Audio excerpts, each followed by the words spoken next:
Assalamualaikum. Ni tajuk vektor. Vektor kuantiti dia merujuk kepada sesuatu yang ada magnitude dan direction. Contohnya velocity, dia ada negatif dengan positif kan. So macam speed dia tak ada. Contohlah awak tengok dekat kereta kan, dekat dashboard tu ada tak negatif 10 km/h? Tak ada kan. Dia kosong dan ke atas kan. Kalau area, pernah tak dengar area negatif 50 meter square? Tak ada. So yang sebelah kiri ni bukan vektor, ini skalar. Senang cerita yang tak ada negatif ni lah. Yang ni ada positif, ada negatif. Velocity, force, weight. Mass dengan weight tak sama Weight ni yang macam ada unit Newton tu. Mass ni kilogram ke gram ke. So ni contoh vektor lah. Ada arrow A ke B, arrow A ke B. So yang ni direction. Dia pegang 5A lah contohnya. Dari A ke B, 5A. Kadang-kadang ada soalan dia tulis macam ni, 3I tambah 2J. 3I tu maknanya ke kanan lah. 1, 2, 3. Positif 3 dia ke kanan. Tapi kalau negatif 3 dia ke kiri. 1, 2, 3. Ni nanti kita belajar. Yang 2J ni, kalau positif 2 maknanya dia 2 ke atas. Kalau negatif 2 dia 2 ke bawah. Dia macam tu, topic transformation tu, yang translation. Macam ni, nampak tak? 3 2. So yang 2 ni nanti nanti kita akan pergi. Yang kita akan fokus yang biasa dululah, A ke B. Selain itu, kalau awak nak terbalik boleh. So dari B ke A boleh. Tapi ni akan jadi negatif 5A. Kalau ni dia terbalik juga, dia jadi negatif 3I tolak 2J. Yang ni pun negatif 3, negatif 2. Kalau terbalik Okay, next contoh. Dari C ke D. Ni direction dari C ke D, dia represent ni 3I 4J. Maknanya 3 ke kanan, 4 ke atas. Macam ni 3 ke kanan, 4 ke atas. Sudah jadi macam ni. Jadi kalau perasan saya buat dash line kan. Dia macam kita nak buat apa tu? Kita nak buat teorem Pythagoras lah. Okay, dalam bahagian ni saya nak cerita pasal magnitude tau. Sebab selama ni semua yang saya tunjuk direction je. Mana ada magnitude. Yang ni saya nak cakap magnitude. Magnitude, kita bubuh modulus. Nampak ni tak ada modulus. Ni modulus. Ni yang tiang ni. 1, 2. Ni modulus. So kalau kita buat tiang ni, kita boleh cari magnitude. Cara dia ni formula dia. Macam pernah tengok kan? Ni teorem Pythagoras. Sebab kita nak cari hypotenuse ni. So awak buat cara teorem Pythagoras. Dapat 5. Itu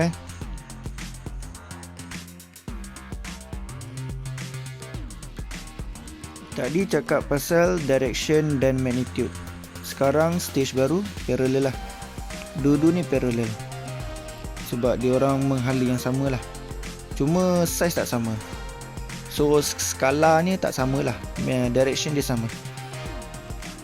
Ada saya baca di internet, direction ni macam ni, tapi yang di sini dia ke sana.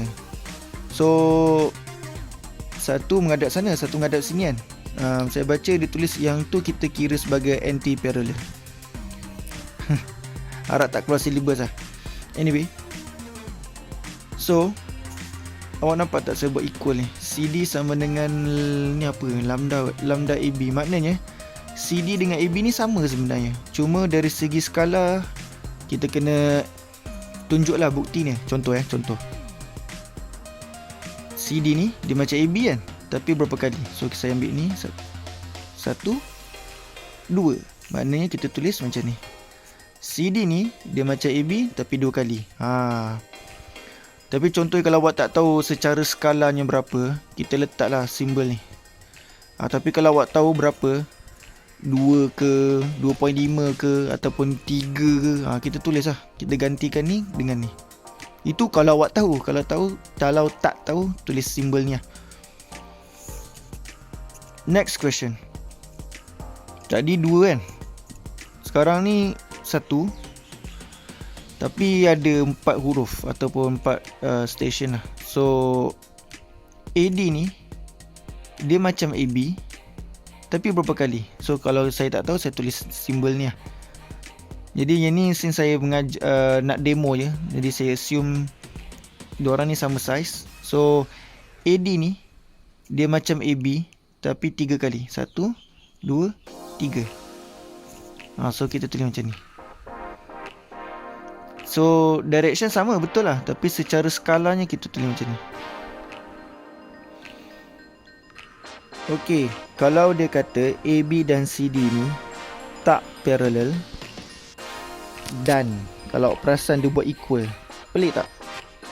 Kata tak parallel tetapi ada equal. Apa kejadah ni? Yang ni selalu keluar dalam exam lah. So kalau dapat situasi macam ni, maksudnya H tu kosong dan K tu kosong. Sebab apa-apa darab kosong dan apa-apa darab kosong, nanti last kali sini kosong kan. Betul lah tu. Kenapa saya cerita ni? Sebab nanti awak akan jumpa dia dalam exam question.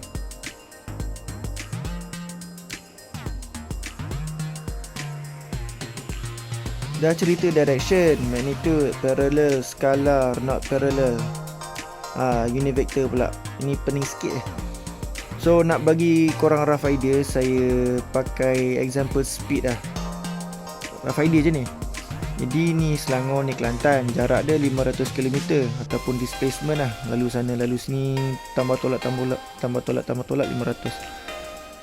Tempoh masa 10 jam. Okey, jadi soalan tanya berapa kelajuan kan? 500 bahagi 10 dapat 50 km per hour. Maknanya per hour tu 50 km. Ni 1 jam 50. Sebab unit kan, unit ni satu lah. Kalau orang sebut unit, biasa dia orang refer satu. Maknanya 1 jam 50 km. Itu rough idea. Tapi vektor dia akan pakai magnitude dengan magnitude dengan direction ni lah. Dua ni yang vektor ni. So sebagai contoh AB yang ataupun ada soalan dia pakai ni, ada soalan pakai ni. Anyway, dia 3 ke kanan, 4 ke atas. Okey. So ada A sampai B tu kan, ada line tu kan. Dia 3 ke kanan, 4 ke atas. So 3 kanan 4 atas. Dapat idea? Dan ingat kan yang saya cerita modulus ni. Modulus ni kita guna untuk cari magnitude. So konsep dia macam teorem Pythagoras lah. Ingat lagi kan? So dah ada direction, dah ada magnitude kan. Jadi kalau dia tanya unit vector, korang buat macam ni. Yang tu bahagi dengan magnitude. Ada orang dia tinggalkan jawapan macam ni. Ada orang dia pergi kembangkan. So 3/5I 4/5J. Ada terpulang lah cikgu sekolah korang suka yang mana. Ada orang tulis unit vector AB, ataupun ada orang dia tulis simbol macam ni lah. Ada macam atap tu. Okay, saya ulang balik nak bagi korang just rough idea untuk faham. Dia macam speed lah. Distance bagi masa dapat ni. So ni pun sama juga lah. Ni macam distance, ni macam time. Magnitude dengan direction dengan magnitude kan. Bahagi tu dia unit vector.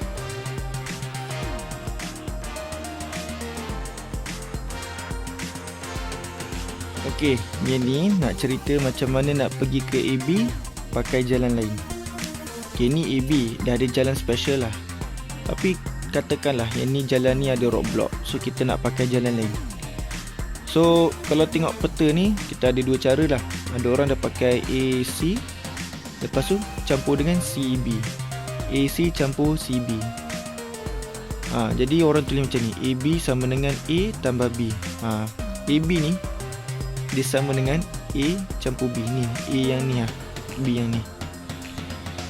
Okay, next. Kalau cara lain pula, contohlah yang ni jam, kita nak pakai jalan lain. Okay, kita nak pergi AB, boleh AE campur EF campur FB. Kita tulis macam ni. AE EF FB. Okay, so AEC, betul tak? EF D ke negatif D? Negatif D, sebab direction ni kita nak menghala ke sana. Ni negatif E ke positif E? Since kita nak lawan arah, kita buat negatif E. So macam ni, C tolak D tolak E. Gitu. Jadi soalan ni biasa dia akan tanya first lah. Next, yang ni polygon law. Polygon law. Yang ni triangle law. Ni basic kan ni. Nak pergi ke AB pakai jalan lain. So AB AC campur CB. Jadi kalau perasan C dengan C ni sama kan. Biasanya kita eliminate tu yang dapat AB tu. Okay, yang tu kalau tak faham tak apa, nanti awak faham. Anyway, AC berapa? 3I. CB berapa? 4J. So 3I tambah 4J. Tu dia punya result.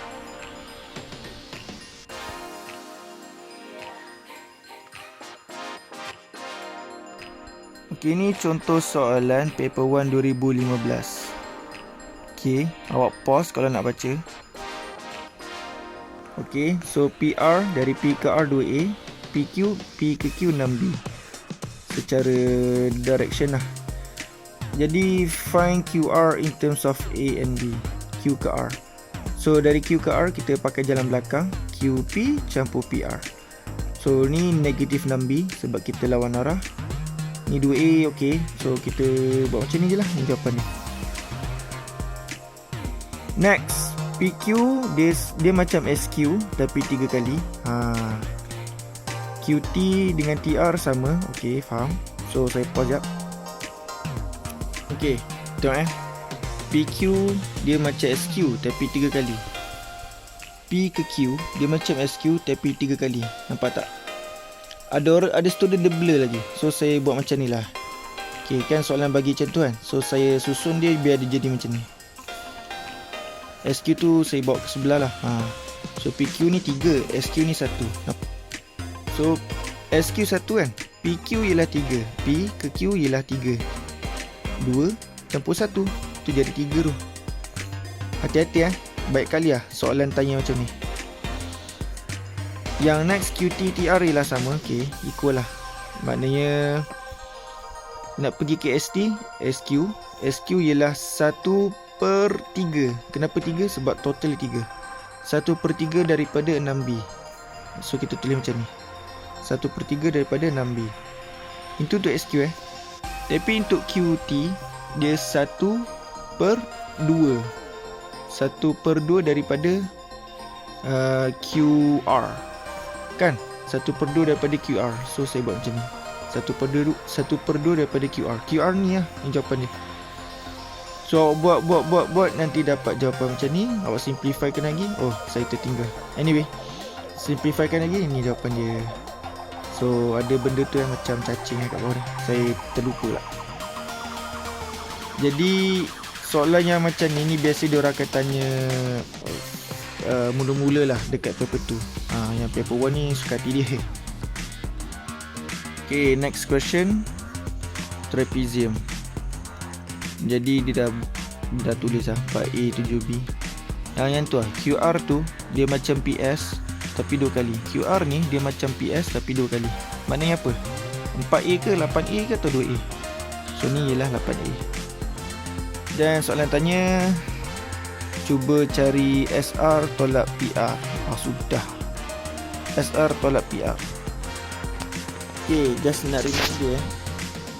Kalau korang jumpa huruf yang sama, macam saya garis tu kan, ni BB ni kan, nanti end up dia jadi macam ni. Kalau macam ni BB CC, nanti end up jadi AD. So ni macam kita slash lah, perumpamaan. Jadi soalan ni bagi first timer dia pening sikit lah, apa benda ni. So PR tu saya terbalikkan. Kan kalau terbalikkan direction kan dia akan ada negatif lah. Itu negatif dia jadi apa? Positif lah. So basically dia jadi macam ni, SR tambah RP. Ni RR boleh slash tak? Boleh. So SP lah. Apa jawapan dia? Negatif 4A ke atau 4A? So jawapan dia ialah negatif 4A. QP, Q ke P, kita pakai jalan belakang lah. So QR campur dengan RP. QR ialah 8A. So kita boleh terus buat macam ni, 8A. And then RP dia saya terbalik, tolak 7B. Saya blur ni. Itu jawapan dia. Dapatnya tolak 7B. Itu jawapan untuk nombor B.